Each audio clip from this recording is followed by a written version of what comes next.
Usually, there is a misunderstanding between those people or those families staying in one roof.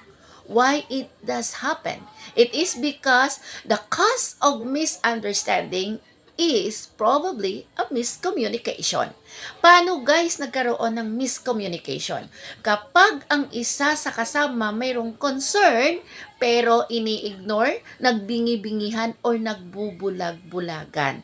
Take note guys, nasabi ko ito, it is because I know an adult, a person said to his parents na nire-respeto niya daw ang kasama niya sa loob ng bahay.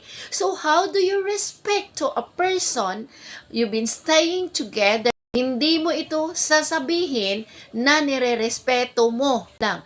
Ito guys, ang pagre-respeto ay isinasagawa. To be aware, ha? If you all staying in one roof, of course, wala naman mangyayaring magandang samahan kung wala talagang respeto sa isa't isa. And then, walang communication. Kaya nga, nagkaroon ng problema dahil sa miscommunication. Paano mo ba yan guys ipapakita yung totoong sinasabi mong respeto sa puso mo at isinasa isip mo? First, in one house, there is a common area, living room, bathroom, and kitchen. And of course, the terrace. Common area din yan.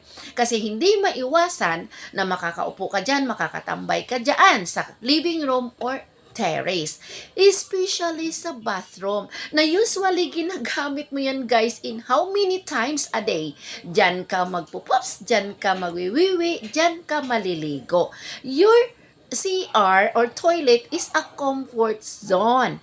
And then guys, kitchen. Gusto mo magluto, gusto mo kain, you feel comfortable, that is also a common area. Unless lang, mayroon kayong sariling kusina, mayroon kayong sariling bathroom. Diba?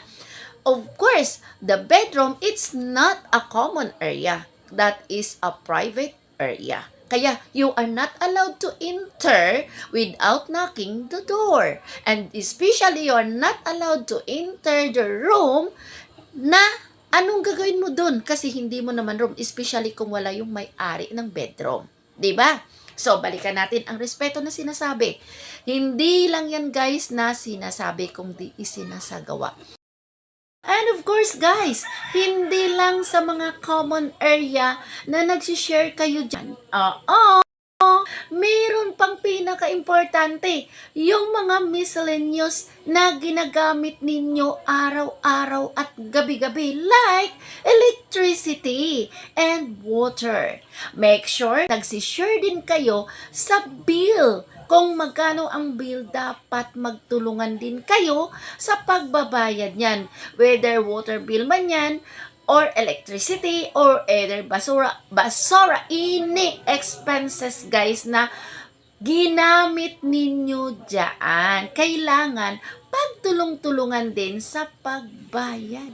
At higit sa lahat din guys, bago ko makalimutan, lalo na pag ikaw ay nakikitira sa bahay ng ibang tao, mas lalo mong paigtingin, mas lalo mong sikapin na para matutuwa ang tinitirhan mo. Hindi porket na nakikitira ka lang dyan, bahay yan ng ibang tao, kaya wala ka ng pakialam. Kaya ang tawag dyan ay makasarili. Alam mo yun? So, nasaan ang respeto na sinasabi mo kung makasarili ka? Kaya dapat, hindi ka makasarili pag ikaw ay nakikitira. Diba? Pagdating sa kusina na common area din naman yan, pagkatapos mo gumamit ng kusina, nagluto ka dyan, kumain ka yan, of course, linisan mo. Kasi nakakahiya naman sa people, pag gagamitin ko ang kusina, kakain ako, hindi ako naglinis. Ibang taong palilinisin ko. So, dapat kanya-kanya kayo diyan. Of course, sa lahat din, sa mga condiments, sa lahat ng lulutuin nyo, dapat may sarili ka rin. Diba? Ang hindi lang pwede dyan na isali, yun yung mga anak, na minor de edad. Pero pag yung anak ay nagkaroon na ng pamilya, of course guys, obligado ka na sumiperate ka. 'Di ba guys? Yun yung respeto na sinasabi. Next, pag sa toilet, dapat kung paano maglinis ang kasama mo, ganun ka rin. Kasi nga, that is equal. Pareho kayo diyan gumagamit, di ba? O, kagaya niyan. Ang kasama ko, tudo kuskus ng banyo. Pagkatapos ako, busbuhos lang ng tubig. Ang pangit naman yun. Kalalabasan nun, after few days, makikita ang dumi. Na akala mo naglinis ka, pero hindi mo alam na nakita ng kasama mo na hindi ka naglinis kasi dumikit na yan dyan ang dumi. Yon, hindi mo pwedeng lukulukuhin lang ang tao na kasama mo kasi number one sila makakakilala sa iyo. O, di ba? Ganun din, the same thing din sa living room. Pag ikaw ay tao dyan na dumadaan ka dyan, of course, ginagamit mo rin yan, nakikiupo ka rin dyan, kung minsan. So, pag nakita mo rin na medyo marumihan, why didn't you use your initiative to pick a broom and then clean the same thing din na ginagawa ng tao? Yun guys, yun yung sinasabing respeto natin sa tao, lalo na pag nakakasama natin lagi. Like for example, kaibigan mo, kung nagsasama man kayo dyan, 2 hours, 3 hours, there is also a certain things din na pinapakita mo na nire-respeto mo siya. Hindi yun sinasabi kung di ginagawa. Alam mo ba yun? Hindi mo yan isasaksak sa tenga ng isang tao na rirespeto mo siya kung wala sa gawa. Kailangan may gawa. 'Di ba?